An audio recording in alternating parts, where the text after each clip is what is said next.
Vamos a decirlo todos.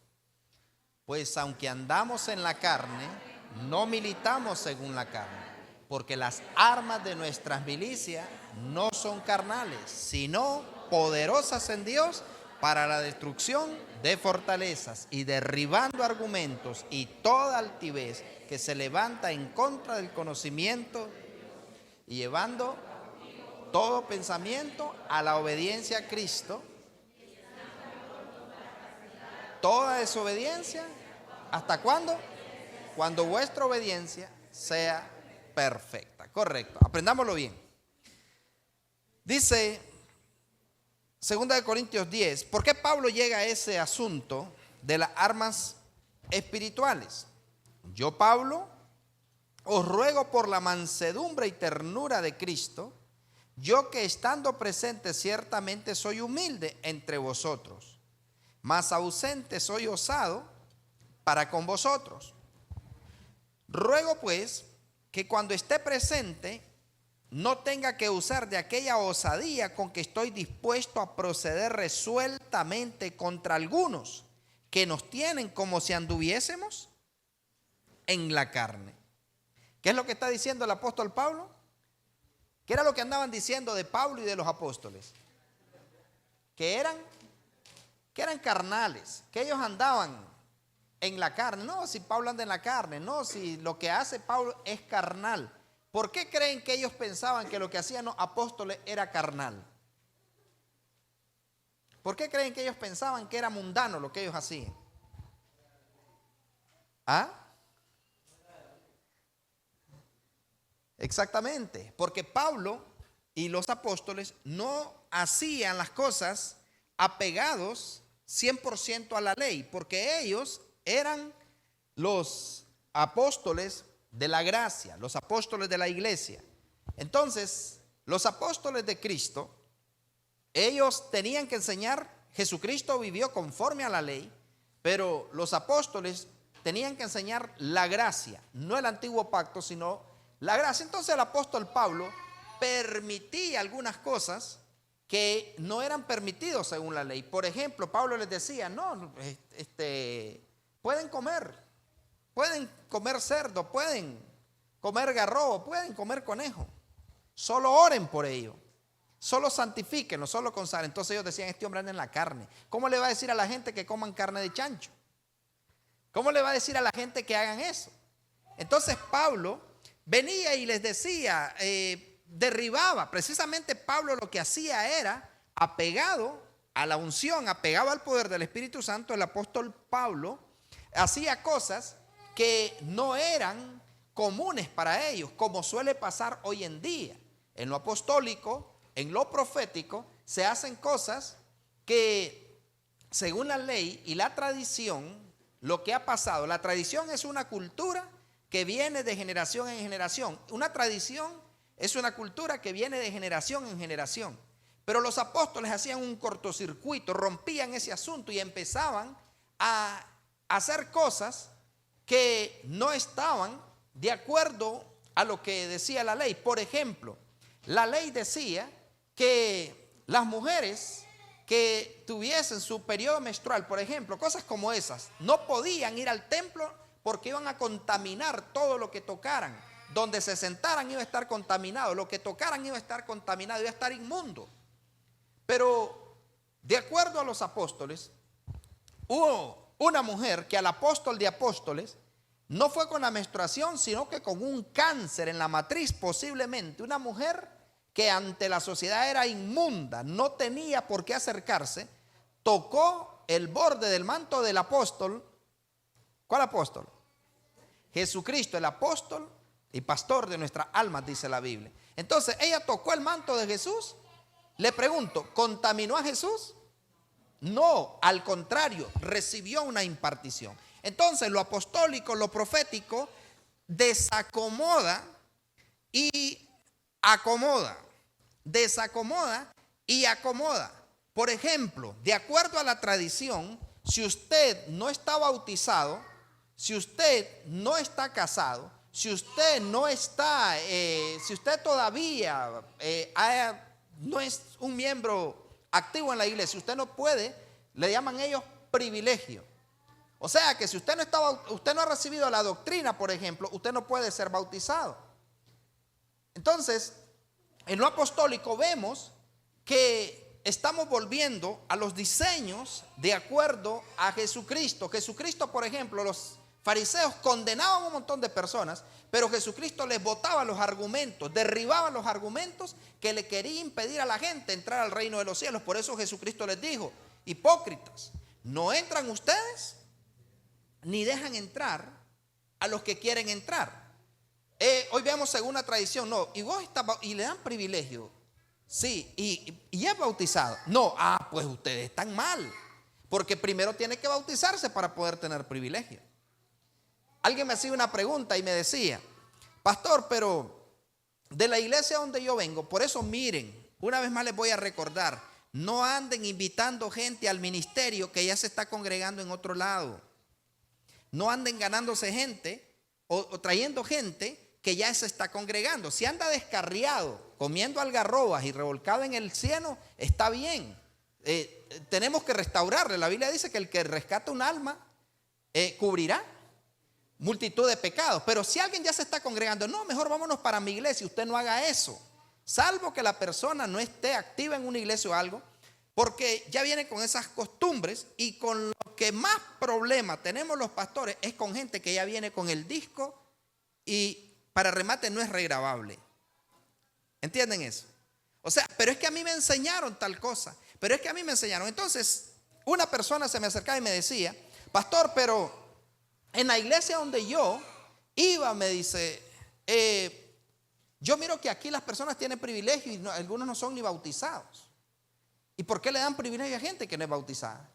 Entonces comencé yo a darle luz con la palabra del Señor, conocimiento, y me decía: pastor, me dice, pero si una persona no está casada, no puede. Mire qué loco lo que le estoy diciendo a usted. Si usted no se lo sabe explicar allá a alguien, lo van a apedrear. Y me decía: pastor, pero si una persona no está casada, ¿cómo va a participar de la cena? Ellos dicen de la Santa Cena. ¿Cómo va a participar? Una persona que no está casada, una persona que todavía no se ha bautizado, ¿cómo va a participar de la Santa Cena? Entonces, si nosotros buscamos argumentos bíblicos de esa locura que le estoy diciendo, no lo vamos a encontrar que diga la Biblia que para participar de la cena del Señor tiene que ser bautizado, tiene que ser casado, que para tener privilegio al Señor usted tiene que hacer eso. No, la Biblia habla claramente que cuando vamos a tomar la cena del Señor, la Biblia dice: pruébese. ¿Quién? Pruébese a sí mismo. Usted se tiene que juzgar usted mismo, usted se tiene que probar usted mismo. Pero si usted quiere, usted siente el deseo de participar del cuerpo y de la sangre del Señor, usted siente el deseo y quiere participar, y usted lo anhela y lo desea. Pero vengo yo como pastor y le digo: no, aunque usted quiera, no puede, porque usted no está bautizado. ¿Tengo yo esa facultad de decirle si puede o no puede? ¿Quién tiene la facultad de tomar o no tomar la cena del Señor? Pruébese a sí mismo. O sea, si yo me pruebo, yo digo: hombre, yo quiero participar. El Señor sabe que yo le quiero servir. Yo me esfuerzo por hacer su voluntad, por honrarlo. Entonces le decía yo a esta persona que me hacía la pregunta, se lo voy a poner de esta manera. Usted está juntado con su mujer, usted no está casado. Usted tuvo un encuentro con Jesucristo, no un encuentro de los que hacen en la iglesia evangélica, que hasta le cobran por irle a meter demonios. No un encuentro, sino un encuentro genuino con Cristo. Que hay gente que hasta el día de hoy todavía está endemoniada porque anduvo en encuentro y todavía no se han liberado. Pero un encuentro como el de Pablo, como el de Saulo de Tarso. ¿Cómo fue el encuentro de Saulo de Tarso? El accidente que tuvo Saulo de Tarso con Jesús. ¿Qué le sucedió a Saulo, el asesino, el matón, el perseguidor? ¿Qué le sucedió cuando se encontró con Cristo? Fue transformado. O sea, a los que perseguía después se volvió perseguido. Él después dijo: ¿qué quieres que haga, Señor? ¿Qué quieres que haga, Señor? ¿Qué quieres que haga? O sea, el que perseguía a los cristianos después termina sometiéndose a la autoridad de los cristianos. ¿Qué quieres que haga, Señor? Entonces, Saulo de Tarso, una vez que se encontró con Cristo, fue transformado. Entonces yo le preguntaba a esta persona y le decía, usted no es casado, está con su pareja, pero usted se encontró con Cristo. Usted aceptó a Jesús como Señor y Salvador, se enamoró de Jesucristo y usted quiere servirle al Señor de todo corazón, pero usted viene recién convertido, tiene un mes de convertido y me dice a mí, como siervo de Dios, pastor, yo me quiero bautizar. Si yo soy de la Santísima Trinidad o de la religión de la que no pecan, de los que no pecan ni con la mirada, ¿qué es lo primerito que yo le voy a preguntar a ese hombre? ¿Ah? Él no está casado, solo está juntado, pero él se encontró con Cristo y está enamorado más que aquellos que están bautizados. Pero me dice, yo me quiero bautizar, pastor, ¿puedo? Lo primerito que yo le voy a decir es, primero, se tiene que casar. Segundo, tiene que recibir la doctrina. Tercero, lo vamos a analizar, a estudiar. Primero lo vamos a observar y después. Entonces, los fariseos modernos, lo primerito que hacen es eso. Entonces, pero el apóstol Pablo, mira, lo apostólico es loco, derriba lo babilónico. Lo babilónico nos vino a imponer un montón de cosas, pero cuando te encuentras con el Espíritu Santo, ni siquiera necesitas que nadie te convenza, sino que el mismo Espíritu Santo te convence. El mismo apóstol Pablo, y le decía a este varón, a ver, usted se convierte a Cristo, le digo, usted le quiere servir de corazón, pero su esposa no se quiere casar. Y su esposa le dice, vos estás loco, yo a una iglesia ni loca. Yo no quiero saber nada de iglesia. Yo no le quiero servir a Dios. Y peor casarme, estás loco. Pero usted le quiere servir al Señor, le digo. Entonces, ¿cómo hacemos? Para que usted le sirva a Dios, si su esposa no quiere servirle, ¿cómo hacemos para que usted le sirva a Dios si su esposa no se quiere casar? Entonces él se quedaba pensando y le digo, Pablo tiene la solución. Pablo dice, si el incrédulo se separa, sepárese, pues a paz nos llamó el Señor. Pero dice, si el varón incrédulo consiste en vivir con ella, en estar, no se separen, dice Pablo, porque a través del hombre consagrado la mujer se va a santificar. Viceversa, si la mujer es la consagrada y el hombre es un diablo, por la consagración de esa mujer, dice que hasta los hijos bastardos ya no van a ser bastardos, van a ser santificados. ¿Entienden eso? Pero ¿qué es lo que nos han enseñado a nosotros?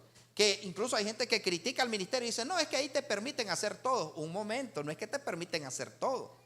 Aquí el que se va al infierno se va al peor lugar porque se va con conocimiento, pero no se ve en ignorancia.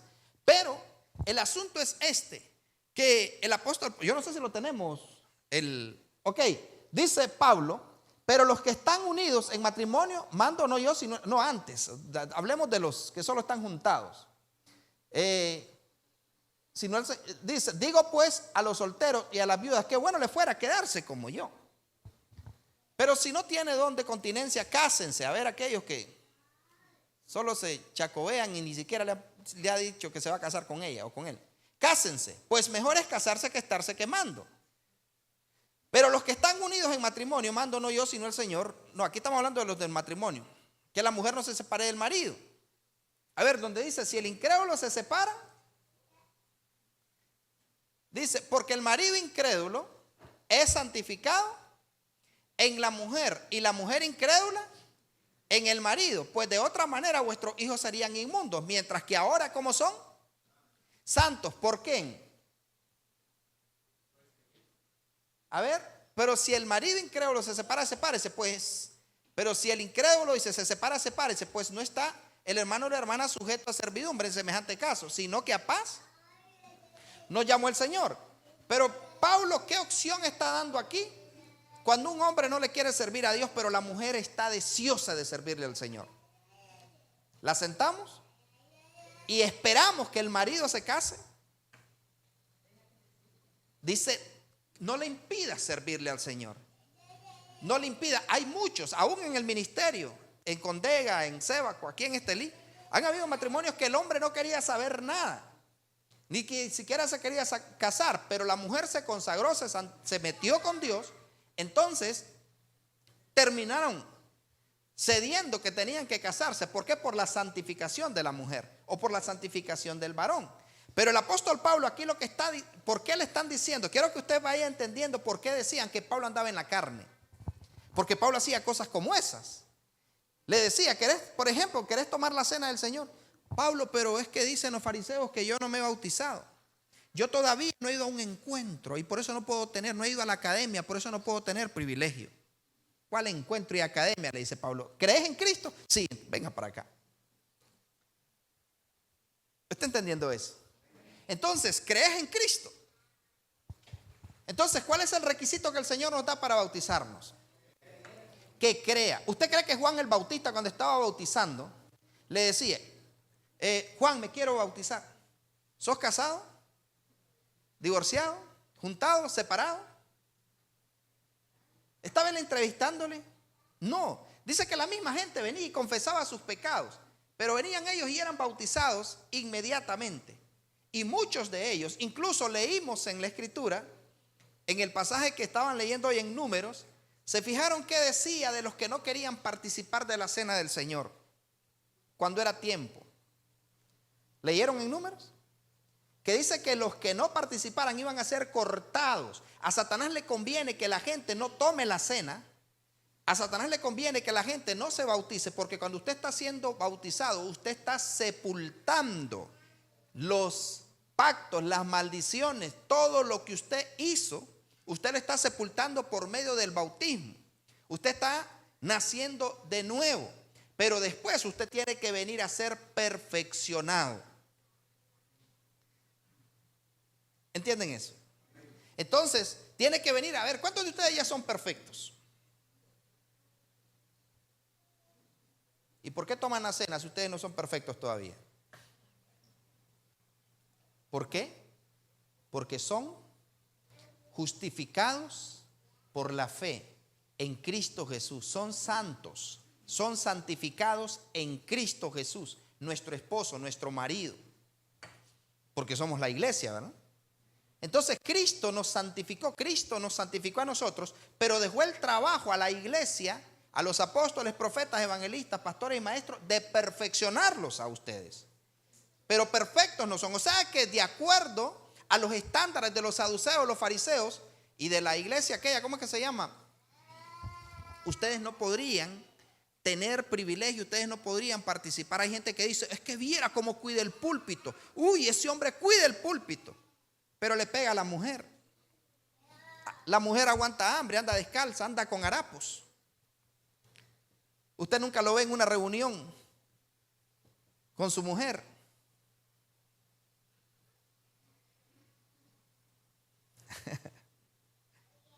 Los hijos dejan mucho que decir, pero ellos son perfectos.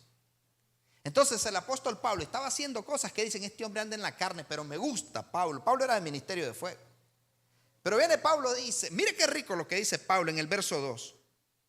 Dice Pablo, ruego pues que cuando esté presente, no, primero me gusta el 1, cuando Pablo dice, yo ruego por la mansedumbre y ternura de Cristo, yo que estando presente ciertamente soy humilde entre vosotros, mas ausente soy osado para con vosotros. Ruego pues que cuando esté presente no tenga que usar de aquella osadía. ¿Con qué? Con que estoy dispuesto a proceder resueltamente contra algunos que nos tienen como si anduviésemos según la carne. Como que anduviésemos según la carne. Entonces Pablo dice, voy a ver, aquellos que dicen que yo ando en la carne, me voy a reunir con ellos y osadamente les voy a demostrar que aunque andamos en la carne, o sea, aunque andamos en este cuerpo de carne, nosotros somos hombres muy espirituales. Aunque andamos en la carne, no militamos, no caminamos, no militamos nuestra milicia. Aunque andamos en la carne, dice Pablo, no militamos según la carne. O sea, no es que Pablo, beban guaro si quieren beber, Cristo los ama. Forniquen si quieren fornicar, Cristo los ama. Adulteren si quieren adulterar, Cristo los ama. No, Pablo no está diciendo eso. Pablo lo que está diciendo es que cuando tú vienes al conocimiento de Dios, vas a derribar argumentos y toda altivez, todo lo que se levante en contra del conocimiento de Dios. Y tus pensamientos ya van a estar cautivos por la filosofía, por el humanismo, por la ideología de este mundo. ¿Qué es lo que dice Pablo? O sea, ya tú vas a ser, tus pensamientos van a ser cautivos a la obediencia a Cristo. Pero dice que las armas de nuestra milicia no son carnales. O sea, esto no es de consejería. ¿A cuánta gente se le aconseja, mire, tenga cuidado, mire, no ande haciendo esto? Y le dan charlas, consejerías, y siguen siendo los mismos diablos. Pero cuando verdaderamente usa las armas espirituales, no es que vas a estar un mes en los pies del Señor y otro mes en el mundo. Es que tú vienes directamente y tus armas ya no son carnales, sino que son espirituales. ¿Cuáles son las armas espirituales que van a romper todas esas maldiciones? Cuando te vuelves un hombre de oración, un hombre de ayuno, un hombre de la palabra, un hombre de vigilias, un hombre que no necesitas que te anden empujando para congregarte. Tú mismo vuelves, te llenas de Dios y ya tus armas no son carnales. Entonces tú mismo vas a ser libre. No necesitas que yo te lleve a un encuentro, que yo te lleve a un retiro, que yo te lleve a un campamento. Podemos ir a un campamento a pescar, a nadar, a bañar, no sé, a hacer algo. Pero decir vamos a llevarlos a un retiro para que cambien, mentira. Si usted no derriba los argumentos y la altivez y sigue en la carne, aunque lo lleve a 10 retiros, por eso es que ahora hacen encuentro, preencuentro, tatarencuentro y papencuentro. Y siguen siendo los mismos. Algunos hasta se vuelven homosexuales, otros se vuelven lesbianas, otros se vuelven borrachos, otros con cáncer. No hay cambio. ¿Por qué? Porque sus armas siguen siendo carnales. Y dependen de que el pastor todo el tiempo les esté poniendo las manos, que el pastor todo el tiempo los esté ungiendo, que el pastor todo el tiempo esté orando por ellos. Es que el pastor no ora por mí, por eso es por favor. Les da pastoritis aguda. La gente se vuelve dependiente del pastor. Yo te voy a decir algo. Jesucristo mismo le dijo a los discípulos, a los apóstoles, a mí no todo el tiempo me tendréis. Yo no voy a estar todo el tiempo con ustedes. Por eso, dijo él, les voy a enviar al Consolador. Pero el Consolador va a estar en aquellos que de verdad usen las armas espirituales. Gente que de verdad tenga su agenda personal usar esas armas. ¿Sabe usted cuántos cristianos con depresión? ¿Sabe usted que tenemos muchos cristianos deprimidos? Y le pregunto, ¿pueden los cristianos estar con depresión? ¿Qué dice?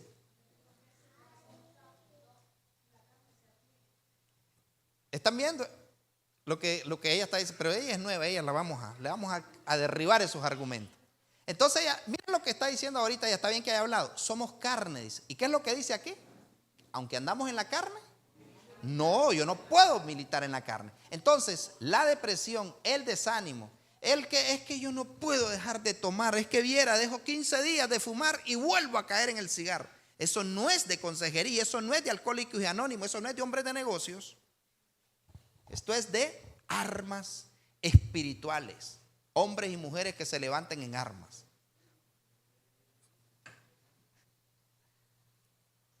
¿Qué tipo de armas? ¿Por qué vemos pastores suicidándose? ¿Por qué vemos pastores hablando de hombres que están que uno dice, pero si era pastor? El problema es que como vivía en la carne, andaba en la carne. Pero Pablo está diciendo, yo soy carne, pero no vivo según la carne. Yo vivo según el Espíritu. Porque la Biblia dice, el que se une a Cristo, un espíritu es con él. El que se une a una ramera, un espíritu es con ella. Son una sola carne. Pero el que se une a Cristo, un espíritu es con Cristo. ¿Y quién es una ramera?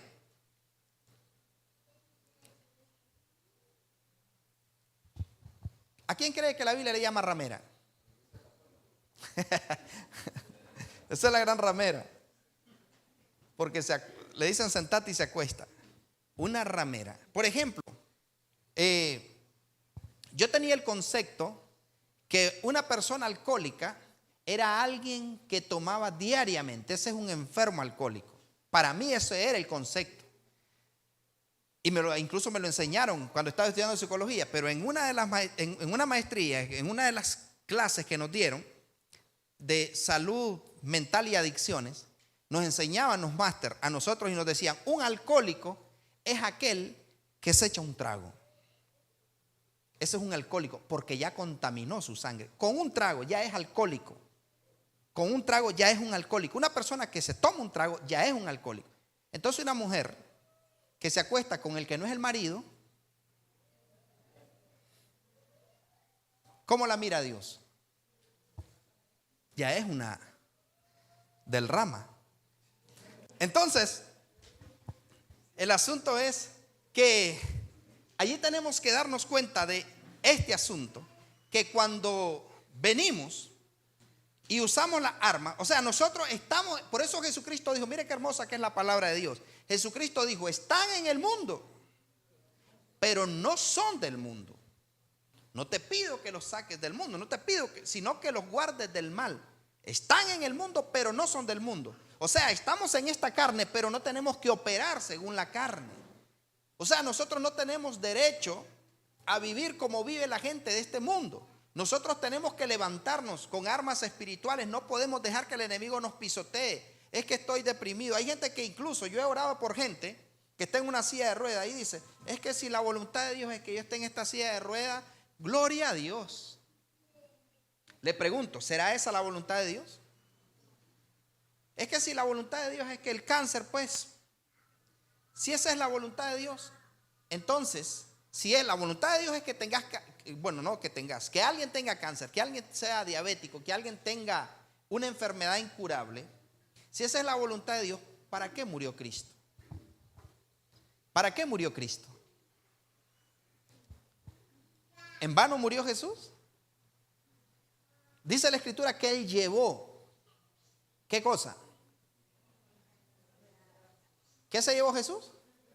Nuestras dolencias y nuestras enfermedades. Pero el problema es que los argumentos, que son los que hay que derribar, los argumentos, los pensamientos, si esa es la voluntad de Dios, Él me pega porque me quiere. La voluntad de Dios no es esa. La voluntad de Dios es buena, agradable y perfecta. El problema es que la gente se programa, porque este sistema de mundo los ha programado con argumentos y altivez en contra del conocimiento de Dios. Mira qué tremendo esto. En contra del conocimiento de Dios. Cuando tú llegas al conocimiento de Dios, entonces tú te vas a levantar en contra de todo argumento. Tú te vas a sacudir aquello que te quiere destruir, que te quiere matar. Yo no sé si me estoy explicando.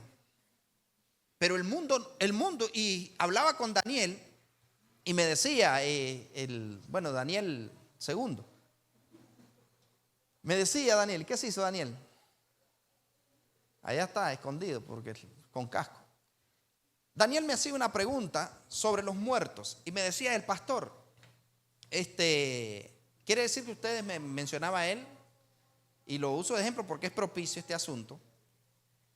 Él es nuevo aquí, pero es regrabable el disco. Ya lo he probado que es regrabable. 2 días, saludó, bendiciones. Ahora, digo, pastor, le falta hasta que sobreabunde. Entonces, el asunto es que él me decía, entonces, ustedes no meten muertos al templo. Y le decía, jamás ni nunca, al menos mientras yo esté como su pastor. Y le decía, no, nosotros no metemos muertos. Y comenzaba a explicarle a él, y él me decía, pero ¿qué hacen cuando alguien se muere? Enterrarlo. Entonces él me decía, ¿qué hacen cuando alguien se muere? Que si no hacían culto y todo. O sea, él pregunta porque quiere saber, y a mí me gusta que me pregunte. Pregúntame, cara.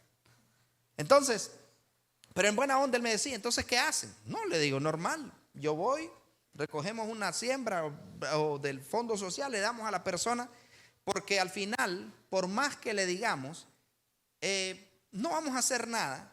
Si la persona murió en Cristo, está bien, se fue con Cristo, Vamos a ir a ayudar a repartir unas cartas de amor del Padre, pero hasta allí nomás. Pero no vamos a ponernos a hacer un culto para que se les olvide el dolor. Mentira.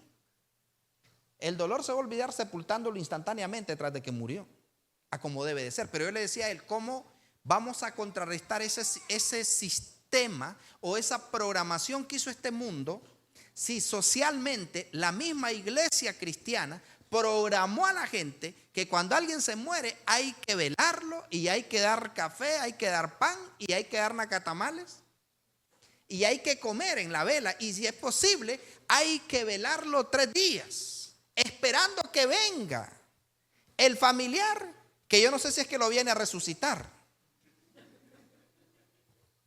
pero no viene a nada, viene a perder el tiempo. Basura, a comprarle flores, a comprarle coronas cuando ya no las puede ver ni las puede oler. Pero yo le decía, yo le explicaba y le decía, el detalle es este: cómo nosotros competimos contra este sistema de mundo si los mismos evangélicos meten a los muertos dentro del templo igual que la iglesia católica. Hacen el mismo responso, lo único que evangélico. Le dan los santos óleos. Entonces lo que yo le explicaba a él es, el asunto es que va a llegar ese momento, tiene que llegar ese momento donde la iglesia tiene que volver al principio y diseño de lo que Jesucristo dejó establecido. ¿Cuántos días velaron a Jesús?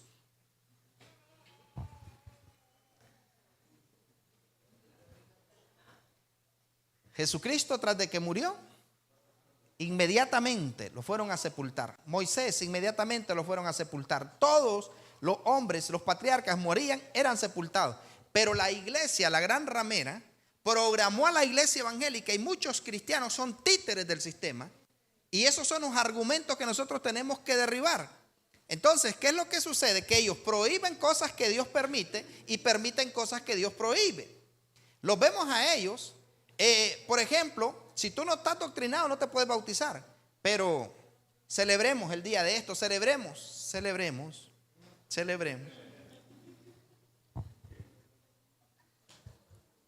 Decora tu casa y hace todo lo antiapostólico.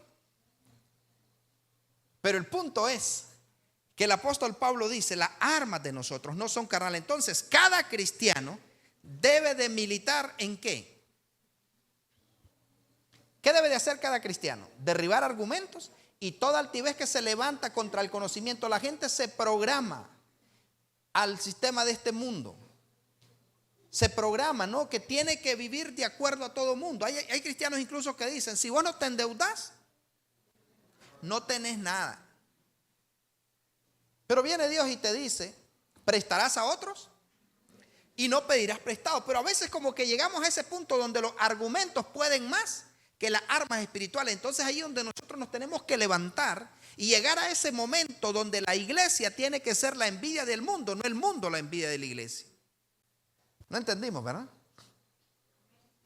Tenemos que llegar a ese punto donde la iglesia tiene que ser la envidia del mundo, no el mundo la envidia para la iglesia. ¿Lo dije bien? O sea, tiene que llegar ese momento donde la gente quiera hacerse cristiano porque diga, esta gente son del Congreso, entienden que es ser embajadores del reino de los cielos. Tiene que llegar ese momento donde la iglesia tiene que tener los mejores escenarios, los mejores sonidos, los mejores instrumentos. Tiene que llegar ese momento donde la iglesia tiene que hacer los eventos más caros que los que hace el mundo y hacerlos de gratis. Porque hay algo extraordinario. Imagínense, cuando la gente profesional, músicos profesionales, por ejemplo, se convierten al evangelio y llegan al evangelio. Y ellos eran, por ejemplo, nosotros tuvimos la experiencia, eso los he compartido, del hermano César Solís, que era el director del grupo, creo que eran los Nuevos Panzer, creo que se llamaban. Y ellos fue músico con los Mocuanes, con Macoya, y eran de la nueva compañía de esos músicos. Y César se convierte al Señor y él llega a la iglesia, pero cuando él llega a la iglesia, él se da cuenta de que él era un músico profesional, pero cuando él llega empieza a escuchar aquel charchaleo en la iglesia. Que el piano iba por un lado, que la guitarra iba por fa y la letra iba por la. Entonces él comienza a escuchar y viene y a él le hacen la propuesta y le dicen a César: César, queremos que formes parte del equipo de alabanza. Y él dice: yo la pensé, porque yo dije, si nosotros para componer las levantapolvo y las cortapulso, decía él, teníamos que ensayar 8 horas, una sola 8 horas, estos que le sirven a Dios me van a reventar. Me va a tocar a mí ensayar, decía él. Entonces dice que él la pensó, pero bueno, dijo: si Dios quiere que yo sirva, pues está bien, voy a servir. Entonces le dice: juega, voy a servir. Bueno, le dice: primero tenés que jalar los parlantes, tenés que recoger los cables. Y un músico profesional lo pone primero a recoger los cables y todo, probándolo para ver si podía servir. Eso es como cuando alguien viene arrastrado del mundo, reconcilia con el Señor, pero hay que ponerlo en disciplina, observarlo para ver si da la talla o no da la talla. Si viene revolcado del mundo, ya comió algarrobas y reconcilia y viene y es músico, mañana que esté allí, pregúntele al papá del hijo pródigo. Gastó su plata en guaro, compró de todos, lo disfrutó el hombre en la carne. Y después, cuando se le acaba la chequera y todo, él dice: volveré a la casa de mi padre y ya no soy digno de ser un hijo. Voy a ir para que mi papá me ponga en disciplina. Y viene el papá, se le tira encima aquel hediondo a chancho y lo abraza y le dice: maten el becerro gordo, el que hemos estado preparando. Traigan el mejor anillo y pónganle anillo en su mano. Pónganle zapatos nuevos. ¿Qué marca querés? Y pónganmele ropa nueva. Y hagamos una fiesta. ¿Pero qué hace la religiosa? El sistema de la Santísima. No lo desechan, lo ponen en disciplina. Ya viene revolcado, que siga sufriendo otro poquito. O sea, ya sufrió, vino revolcado. Y si viene a reconciliar y viene a la iglesia, es porque ese hombre o esa mujer ya viene harto del mundo. No va a venir a vivir una doble vida, viene harto del mundo. Viene porque le quiere servir a Dios con todo su corazón. Porque nadie lo trajo, fue el Espíritu de Dios que lo trajo. Para que lo bañen, para que lo calcen, para que lo vistan. Pero ¿qué hace la iglesia saducea, farisea? 3 meses de disciplina o 7, dependiendo qué tanto pecó allá afuera. Así, dependiendo. Por eso les digo, según el pecado. Pero viene el Señor y dice: el que a mí viene, yo no le echo fuera. El que a mí viene. No, pero el que viene a la denominación, al concilio. No, yo le aseguro que este mensaje, si lo subimos, si Samuel me lo dejó bien grabado, si lo subimos, yo le aseguro que van a decir: Ángel Gabriel anda en la carne. Pero yo voy a proceder con osadía, que estoy dispuesto. A las pruebas me remito. Entonces el asunto es de que este mundo programó a las personas de esa manera.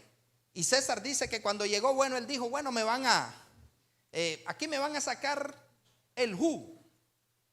Y dice que logra el hombre superar, jalaba los parlantes y todo, y logra llegar al punto donde lo invitan al primer ensayo y le dice: bueno, vas a venir al ensayo. Un pianista profesional el hombre. Y la cosa es que lo invitan.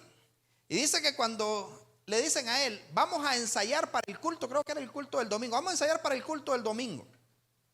Y les dice él: ¿a qué hora hay que estar? Hay que estar, le dice, creo que le dijeron como que era a las 8 un sábado, creo que era a las 8 de la mañana. Y dice que él se fue a las 7 y algo. Y se fue a esperar en la acera de la iglesia. Se hicieron a 8, se hicieron a 9, se hicieron a 10, 10 y media. Y dice que iba apareciendo el guitarrista con una actitud. A los ratos, como a las 11, aparece el batero y comienzan a llegar. Y el director, de último, el que los dirigía, llega de último y le dice, a ver muchachos, vamos a ensayar. Y la cosa es que dice que con lo que empiezan el ensayo, empiezan a las 11:30 y tiran una sobre otra. Dice que eran como 8 canciones y a las 12 dice el director, ya tengo hambre, ya me voy. Yo también, dice el guitarrista, vámonos. Dice que él dijo, ¿qué? Y él dijo, yo pensé que esta gente, nosotros, decía él, al diablo le servíamos como que nos preparábamos y ensayábamos 8 horas una cortapulso para ir a los chinamos, para ir a las barreras. Y estos cristianos, dice él, entonces dice que él ya después, como le dicen a él eso, en el próximo ensayo dice que él dijo, no, me voy a ir. Escucha lo que le dijo el Señor. ¿A qué hora va a ser el ensayo? A las 11. Entonces dice que él dijo, no, me voy a ir como a las 12:30 porque ya sé. Dice que el Espíritu Santo le dijo, César, yo te traje del mundo aquí para que me le enseñes a ellos qué cosa es excelencia. Yo no te traje para que tú te vuelvas flojo y haragán como ellos. Que te traje para que tú les enseñes excelencia. Al final lo corrieron de la iglesia porque él les decía, muchachos, pero ¿por qué no ensayamos mejor? Que no? Entonces, vos no sos ni chicha ni limonada. Le decían, aquí, ¿qué nos vas a venir a decir vos? Al final lo corrieron de la iglesia y él formó un grupo donde reclutó, creo que tenía el batero que era de los Mocuanes, tenía el saxofonista del Macoya, de la Nueva. Él hizo un grupo que se llamaba la Banda La Hoz, que los mismos evangélicos los tiraron al mundo y volvieron a formar el grupo Escándalo y todos esos muchachos que cantan en Escándalo era parte de Banda La Hoz. Yo estuve en uno de los ensayos de ellos. Una sola alabanza que iban a cantar, porque iban a dar la primicia, por primera vez iban a cantar para Cristo en un evento que íbamos a tener con el hijo del apóstol Ronnie Chávez. Y ellos ensayaban una sola alabanza desde las 8 de la mañana hasta las 4 de la tarde. Cuando nosotros fuimos a un ensayo en un lugar que ellos mismos habían alquilado, ellos mismos estaban pagando ese lugar donde estaban alquilando para ir a los ensayos allá en Masaya. Y esos muchachos, cuando nosotros llegamos al lugar, el ensayo no era el evento, el ensayo, como se lo tomaban tan en serio, no estaban con el teléfono chateando y ofreciendo cosas o bromeando o hablando payasadas. En el ensayo, desde que nosotros entramos, hermana Deyanira, donde ellos estaban ensayando, literalmente nos arropó la unción del Espíritu Santo. Literalmente sentimos nosotros el fuego, la unción del Espíritu Santo cuando íbamos entrando. Esa vez andábamos con el apóstol Galán y en lo que vamos entrando me dice él, siente Ángel Gabriel. ¿Cómo que no? Le digo, mire, terrible la presencia en el ensayo.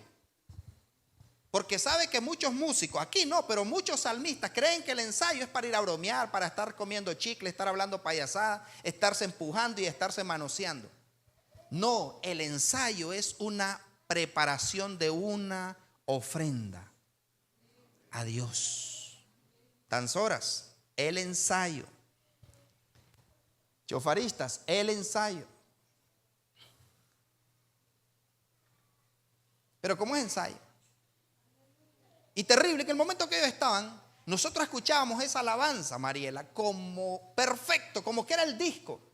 Y me acuerdo que le decían, no me gusta cómo suena ese piano todavía. Pero ese piano sonaba angelical y dice, no me gusta todavía. Volváele a dar, loco. No, la guitarra, no, yo siento que te perdiste, le dice. Volvéle a dar esa nota. Y yo decía, ¿qué es eso? Pero si yo se sentía como que era un CD. Y ellos le decían, no me gusta. Ya está bueno, hombre, si es sacaclao. Derribar argumento. Entonces necesitamos que venga ese tiempo donde la gente mundana mire un evento cristiano y digan, yo quiero ser parte de esa banda, yo quiero ser parte de esa danzora, yo quiero ser parte de esos chofaristas, yo quiero ser parte de esa iglesia. Porque qué excelencia con lo que hacen las cosas. Aquí ha venido gente, me acuerdo que mi apóstol, el apóstol Estrada, ya está con el Señor. Todavía anda haciendo entrevistas allá, yo creo que no ha terminado. A Abraham, a Isaac. Me acuerdo que el apóstol era un hombre exigente, exigente. A cualquiera le decía. A mí una vez me pegó una reprendida que casi me tira del avión. El avión, y era la pipilacha. Entonces, no. Íbamos para Corn Island en el turístico, por favor. El asunto es que una vez cuando él vino aquí, por primera vez, y escuchó a los muchachos cómo estaban adorando, y el sonido, viene y me dice, el profeta, lo felicito. Y yo, ¿por qué? Le digo. Viene y me dice, he ido a iglesias donde en primer lugar, dice, es un oscurana, que no, la gente no puede leer la Biblia. Segundo, dice, el sonido, Dios del cielo, dice él, te revientan los oídos. Y la música, dice, van más perdidos que Adán y Eva el día de la madre. Yo le voy a decir algo. Los muchachos de aquí, yo sé que todavía no son perfectos, van a eso. Pero se esfuerzan por dar lo mejor al Señor. Se esfuerzan por dar lo mejor. Y por eso se les exige, oren, lean, ayunen. Y ya los han felicitado. Pero el punto es este, mis amados, que nosotros, aunque estamos en la carne, aunque andamos en la carne, nosotros no debemos de militar según la carne. Tenemos que, la gente no tiene que ver es más, ni siquiera escuchar nuestro hablar, ni siquiera ver nuestro caminado, ni siquiera ver nuestra vestimenta, sino que la gente pueda percibir que oles a Dios, que oles a Dios, que la gente pueda sentir que oles a Dios, no por tu ropa, no por tu forma de caminar, sino porque tú estás sumergido en la presencia de Dios. Entonces, necesitamos llamar a lo malo malo y a lo bueno bueno. Pero lamentablemente los papeles están invertidos dentro de las iglesias. No todas, gracias a Dios hay hombres y mujeres de Dios. Todavía. No vaya a ser como Elías, no solo yo he quedado y me buscan, por favor. Todavía hay iglesias que buscan la presencia. Todavía hay músicos consagrados. Todavía hay cantores consagrados. Todavía hay hombres y mujeres consagrados. Pero necesitamos que todos derribemos argumento y toda altivez que se levante contra el conocimiento de Dios. El no puedo, el no creo, el quién sabe, el eso no puede. Por eso es que a mí no me gusta cuando alguien me dice, es que no puedo, es que estoy cansado, es que no me quedó tiempo. Yo digo, ¿cómo puede ser posible? ¿Cómo puede ser posible? Y la Biblia aquí habla de militares, que somos milicia del reino. Somos milicia del reino aquí en la tierra.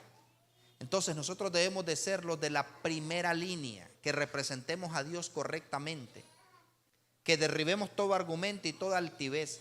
¿Sabe usted cuánta gente viene y le hacen preguntas y le dicen, ¿quién creó a Dios? ¿Vos has visto a Dios? ¿Qué color tiene? ¿Qué sabor? Una vez a mí un atrevido así me dijo. Me tiró una bicicleta casi en los pies. Y él me dice, ¿a dónde está Dios? ¿Vos lo has visto? ¿Lo has probado? ¿Lo has sentido? ¿Qué sabor tiene?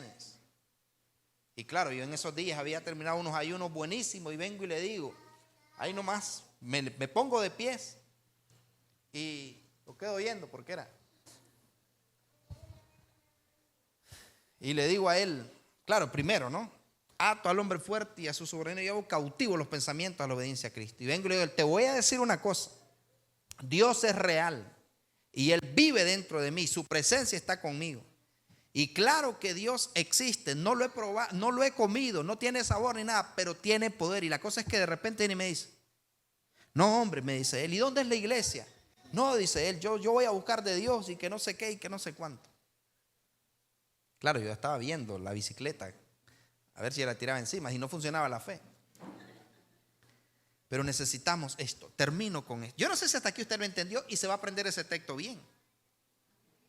para decir, aunque andamos en la carne, no militamos según la carne, porque las armas de nuestras milicias no son carnales, sino poderosas en Dios para la destrucción de fortalezas, derribando argumentos y toda altivez que se levanta en contra del conocimiento de Dios, y llevando cautivo todo pensamiento a la obediencia a Cristo, estando pronto para castigar toda desobediencia cuando vuestra obediencia sea perfecta. Tiene que ser perfecta. Va a llegar ese punto que la obediencia va a ser perfecta. Es que es así que nos vamos a ir con Cristo. Necesitamos llegar a esto. Y voy a terminar con este pasaje. Y quiero que usted entienda esto. Quiero que lleguemos a ese punto. Y mayormente Dios, donde el mundo quiera ser parte de la iglesia y no la iglesia. ¿Sabe usted cuántos hermanitos músicos de la iglesia están tocando allá afuera? ¿Sabe usted cuántos hermanitos están allá enseñando el cuerpo en actividades del mundo y haciendo cosas en el mundo? Porque ellos sienten que allá les dan la libertad, porque sienten que hay algo mejor que la iglesia. Pero yo le voy a decir algo. Necesitamos llegar a ese punto donde el mundo se dé cuenta que no hay nada mejor y que no hay nada bueno allá afuera, sino dentro de la iglesia. Necesitamos llegar a ese momento. Dice la escritura en el libro de Zacarías, Angel, ayúdenme. Tiene que llegar ese momento donde dice que 10 hombres tomarán el manto de un judío y le dirán a él que ellos quieren ser judíos también, que ellos quieren seguir a Jehová como lo siguen ellos, porque van a ver lo que va a suceder en ellos y van a querer tocar el manto de ellos.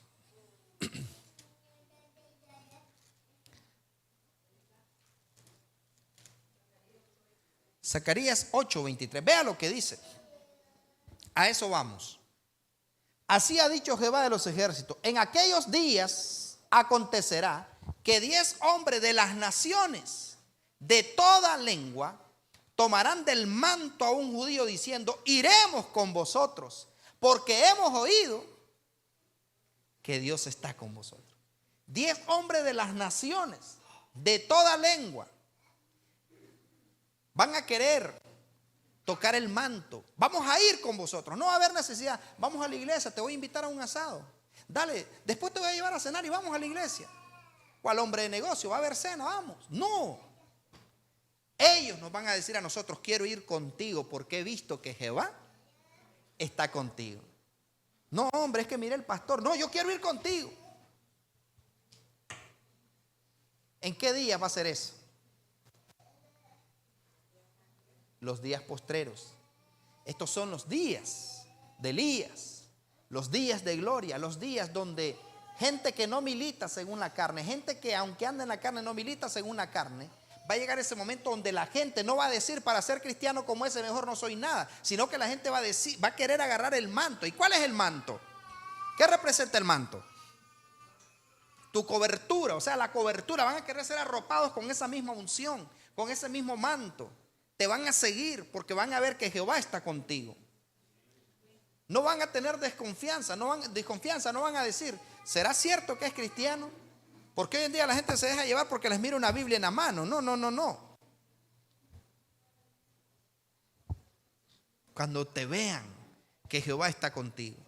Pero para eso necesitamos derribar los argumentos y toda altivez que se levanta contra el conocimiento. Cuando no quieras leer, cuando no quieras orar, cuando no quieras ayunar, cuando no te quieras congregar, cuando no quieras predicar, cuando no quieras evangelizar, cuando no quieras hacer lo que Dios dice, derribe esos pensamientos. Porque tú sí puedes aprenderte el Salmo 91, puedes aprenderte el Salmo 119, puedes aprenderte, y si no, pregúntale a Darío Salas, si aprendió los 66 libros de la Biblia de capa a tapa.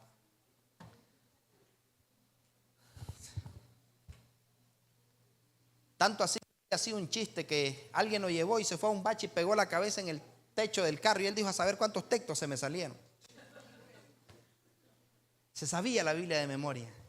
Y han habido varios hombres de Dios que se han aprendido la Biblia de memoria. Entonces, esto no es de que es que yo tengo mala memoria. Eso es un argumento del diablo. Es que a mí no se me queda nada. Eso es un argumento que debes derribar. Ese es un pensamiento que debes derribar. Yo conozco un hombre que es no vidente. Y ese hombre se sabe más textos y se sabe la Biblia. Y él, sin leer la Biblia, él solo lo dice, léamelo. Y le lees el texto y ahí nomasito él se lo graba. Tiene una memoria. Y él le pidió a Dios que le diera esa memoria de poder retener. Pero mientras nosotros, es que se me olvida, es que yo no me lo sé, es que yo no puedo, es que me da miedo, es que me da nervio. No. Tienes que derribar ese argumento y esa altivez que se levanta en contra del conocimiento de Dios. Tú puedes. Tú puedes. Tú puedes. Puedes sanar enfermos, puedes echar fuera demonios, puedes aprenderte la palabra, puedes predicar, puedes ministrar, puedes enseñar. En el nombre de Jesús.